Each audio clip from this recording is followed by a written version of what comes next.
ठाण्यातील टीएमटी कर्मचाऱ्यांचा आज संप पाहायला मिळालेला आहे। सध्या मी ठाण्यातील आनंदनगर आगार या ठिकाणी तुम्ही पाहिलं तर सकाळपासून ठाण्यातील या टीएमटीच्या दररोज रस्त्यावर धावतात। ठाण्याची लाईफलाईन म्हणून ज्यांची ओळख आहे त्या आज सकाळपासून जे आहे ते आनंदनगर आगारामध्ये उभा आहेत। तुम्ही माझ्या पाठीमागे पाहताय मोठ्या प्रमाणात टीएमटी कर्मचाऱ्यांचा जो आहे संताप आक्रोश पाहायला मिळतोय। नेमक्या त्यांच्या काय मागण्या आहेत आपण त्यांच्याकडनं जाणून घेणार आहोत। तर आपलं नाव सांगा आणि काय आपल्या मागण्या आहेत। आज सकाळपासून जे आहे टीएमटी कर्मचाऱ्यांनी संप पुकारलेला आहे, काय मागण्या आहेत आपल्या?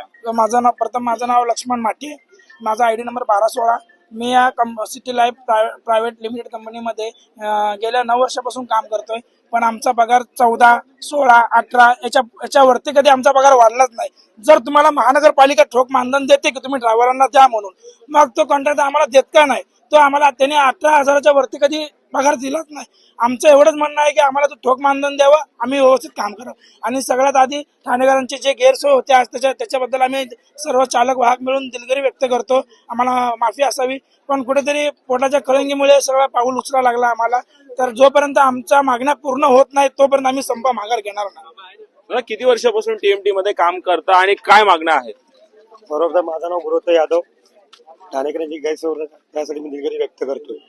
मी गेल्या 8 वर्षापासून ते कामगिरी करतोय कंत्राटी बेसवरती, परंतु काही दिवसापासून जी आमची सभा चालू आहे, मीटिंग चालू आहे, आणि जे प्रशासन कॉन्ट्रॅक्टरला जे वारंवार म्हणजे लेटर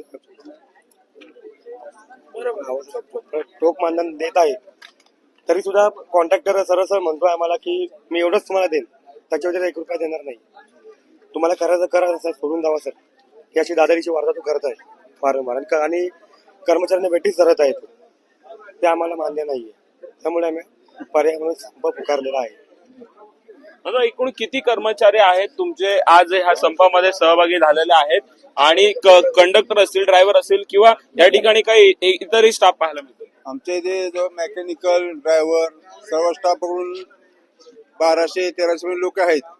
तर सर्वांच्या जे अपेक्षा आहे ते पूर्ण व्हावेत, म्हणजे जेणेकरून त्यांचे घर चालावं, सगळं व्हावेत। असं जे तो वरून पगार मिळतो आम्हाला पूर्ण भेटत नाहीत, पण कटिंग होतं की त्यामुळे 16-17 हजार येतो, त्यामुळे काय होणार आहे असं?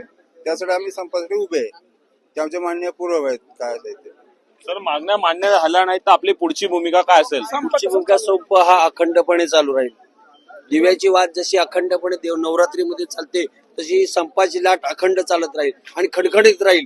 हा कामगार वर्ग मागे सरकणार नाहीये। जोपर्यंत कामगारांच्या इच्छा, आकांक्षा आणि ज्या मागण्या मान्य करणार नाही तोपर्यंत आम्ही हा संप मागे घेणार नाही। या गोष्टीवरती कामगार ठाम आहेत। ठाण्यातील टीएमटी आगारातील, आनंदनगर आगारातील ही दृश्य आहेत आणि आपण पाहतोय कुठेतरी आमचा पगारवाढ जोपर्यंत होत नाही, आमच्या मागण्या मान्य जोपर्यंत होत नाही तोपर्यंत हा संप माघार घेणार नसल्याचं या कर्मचाऱ्याने सांगितलं। त्यामुळे नक्कीच आता ठाणे महानगरपालिका प्रशासन संबंधित कर्मचाऱ्यांच्या कशा प्रकारे मागण्या मान्य करेल आणि कशा प्रकारे यांचा पगारवाढ होईल हे देखील पाहणं तितकंच महत्वाचं ठरणार आहे। ठाण्याहून मी प्रेम मोरे, न्यूज 18 लोकमत, ठाणे।